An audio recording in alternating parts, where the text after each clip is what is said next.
Hi, kindergartners. Welcome back. This is our second big chapter book, and I'm going to be sharing with you my very favorite story from when I was a little girl, and it's called The Wizard of Oz. And this book happens to be a chapter book, which a lot of grown-ups actually haven't read. And then it happens to be the most amazing and magical movie, which we will also be talking about having a special family day where you get to watch it.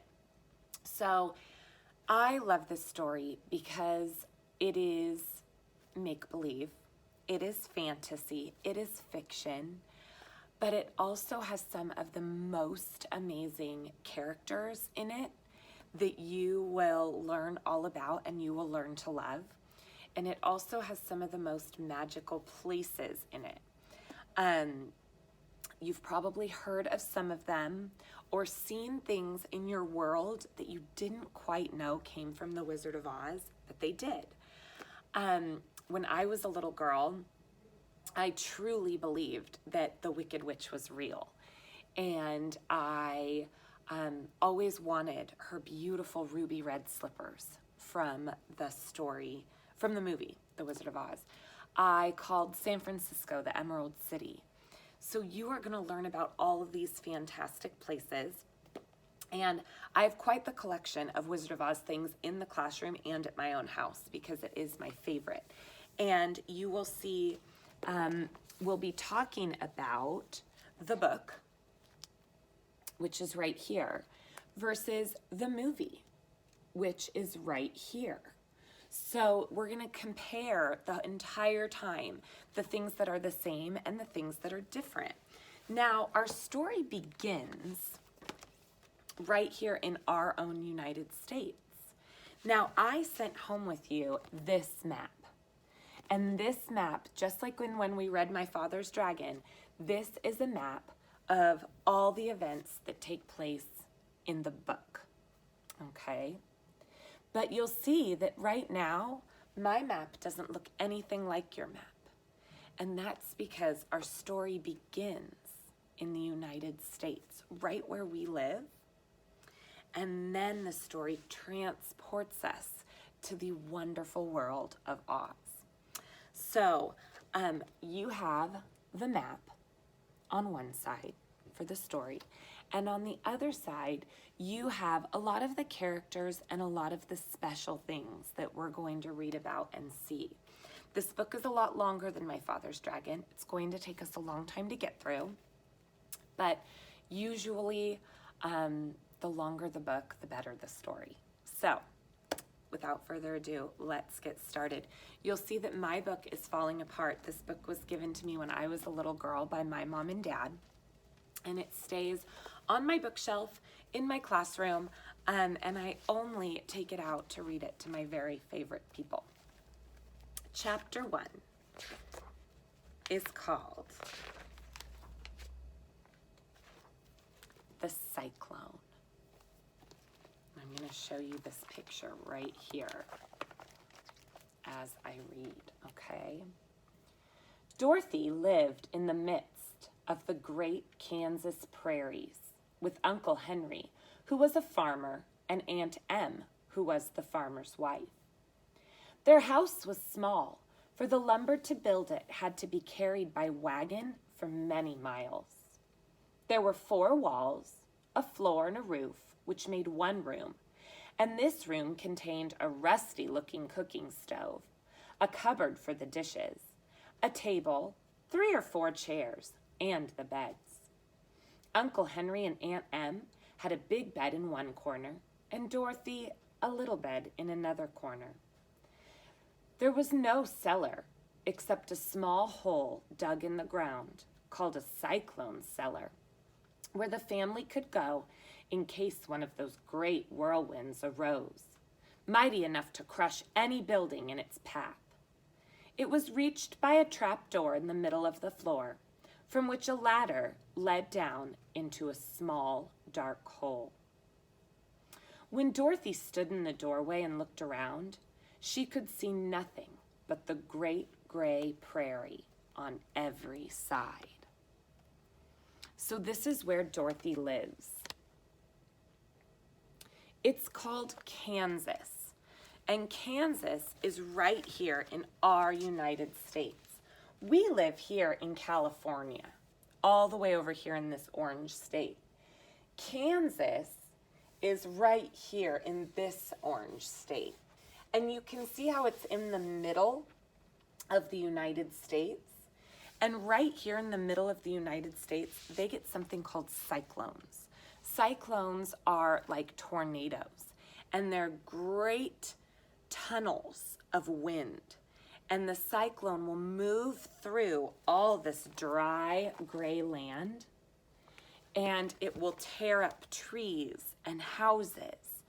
And so that's why in Kansas, you hear that they have a trapdoor and a cyclone cellar. And that's so they can sort of go underground until the cyclone goes above them on the land. So Dorothy has one of those at her tiny little home in Kansas. Not a tree nor a house broke the broad sweep of flat country that reached the edge of the sky in all directions. The sun had baked the plowed land into a gray mass with little cracks running through it. Even the grass was not green, for the sun had burned the tops of the long blades until they were the same gray color that could be seen everywhere. Once the house had been painted, the sun had blistered the paint, and the rains had washed it away. And now the house was as dull and as gray as everything else. So close your eyes for a second and picture that. Picture everything is gray. The house, the grass, the ground, the sky. It's not a very happy place. When Aunt Em came to live there, she was a young, pretty wife, but the sun and the wind had changed her too. They had taken the sparkle from her eyes and left them a sober gray. They had taken the red from her cheeks and lips, and they were gray also. She was thin and gaunt and never smiled. When Dorothy, who was an orphan, first came to her, Aunt Em had been so startled by the child's laughter that she would scream and press her hand upon her heart whenever Dorothy's merry voice reached her ears. And she still looked at the little girl with wonder that she could ever find anything happy to laugh at. Uncle Henry never laughed. He worked hard from morning till night and did not even know what joy was. He was gray also, from his long beard to his rough boots, and he looked stern and solemn and rarely spoke. It was Toto that made Dorothy laugh and saved her from growing as gray as her other surroundings. Toto was not gray. He was a little black dog with long silky hair and small black eyes that twinkled merrily on either side of his funny wee nose. Toto played all day long, and Dorothy played with him and loved him dearly. And here is little Toto. Toto lives right here in our classroom. Toto is Dorothy's dog that she loves so much, and he is what keeps her happy in Kansas. Today, however, they were not playing. Uncle Henry sat upon the doorstep and looked anxiously at the sky, which was even grayer than usual.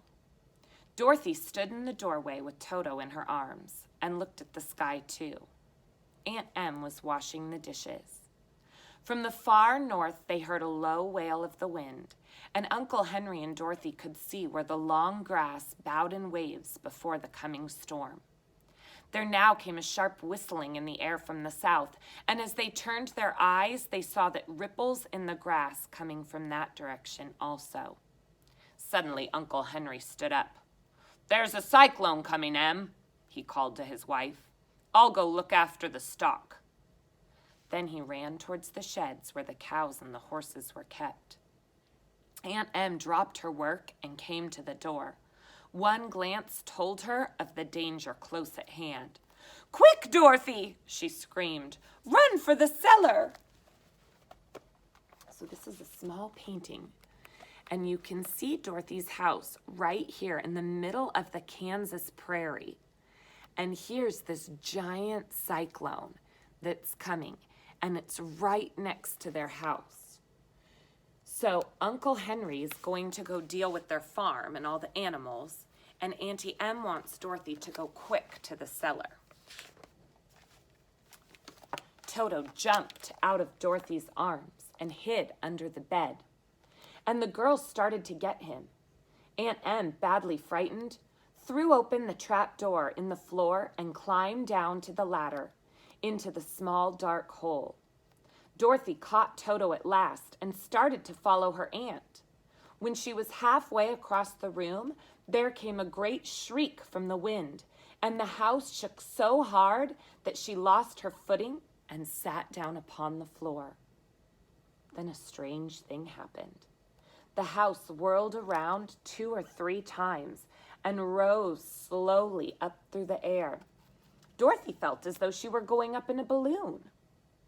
The north and south winds met where the house stood and made it the exact center of the cyclone.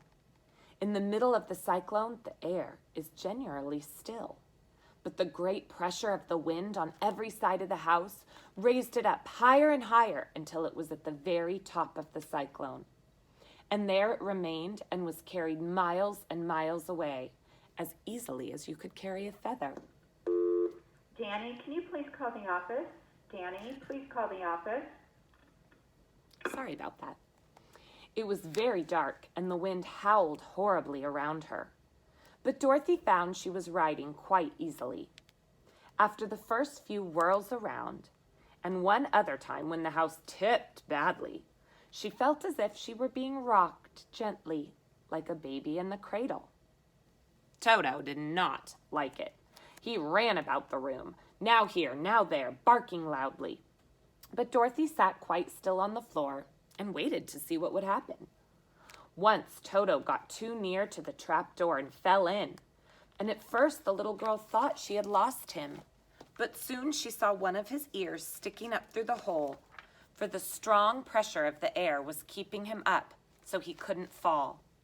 She crept to the hole, caught Toto by the ear, and dragged him back into the room again, afterwards closing the trap door so no more accidents could happen. Hour after hour passed, and slowly Dorothy got over her fright.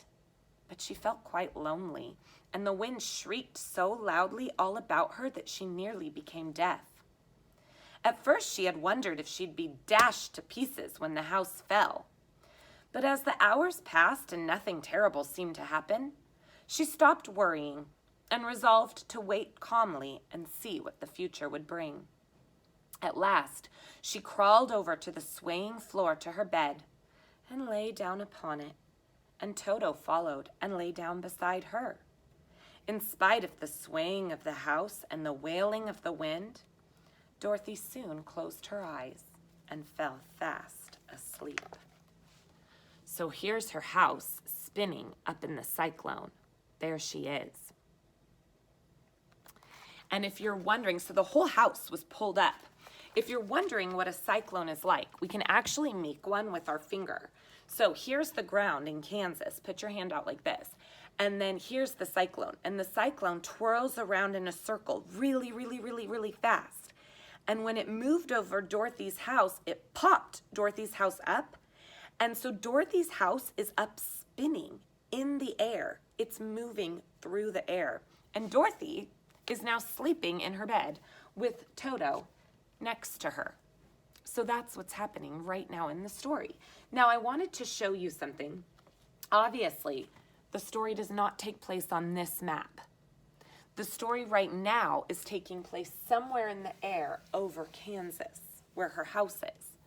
I also have a picture book of The Wizard of Oz, because our book that we're reading doesn't have a whole lot of pictures in it. It has some, but not a whole lot. But this is a great picture book, and it has some lovely pictures. Here's Dorothy and Toto in Kansas. Again, you can see how all the illustrators have tried to make the pictures very gray to show you just how boring and gray everything was. Here's a lovely picture of the farm. There's the cyclone. You can see it in the back. Here's Dorothy and Toto. Here's Uncle Henry, and either that might be Aunt Em or a ranch hand. And Uncle Henry and Aunt Em made it into the cellar underground, but Dorothy didn't. She ended up in the house. So here's a great picture of that cyclone whisking Dorothy's house up into the air. And there are Dorothy and Toto, sound asleep, waiting to see what happens when the house eventually falls. So that's where we're going to stop for today's session. I do have some words that we can put up on our word wall. So here you see I have the Oz map as well. Some of the words that we would be putting up on our wall in here are Dorothy, because she's the main character that we've met so far. And Kansas, because that's where she lives. And here's cyclone. And here, of course, is Toto, whose name starts with a T. Now, in the movie, if you have seen the movie or if you're going to watch the movie, you will notice that here's a lovely picture of Dorothy and Toto from the movie. And you'll notice, just like in the books, they've made Kansas look incredibly gray and boring and terrible. You get the feeling that it wasn't a very happy place. It was sort of a sad place where Dorothy lived. So tune back in for chapter 2. Let's see the name of chapter 2 before we say goodbye for today. Chapter 2 is called The Council with the Munchkins. And you know that I call you Munchkins all the time. That's where I get it from. So tune back in for chapter 2 for The Council with the Munchkins. And kindergartners, I love you to pieces, and there's no place like home.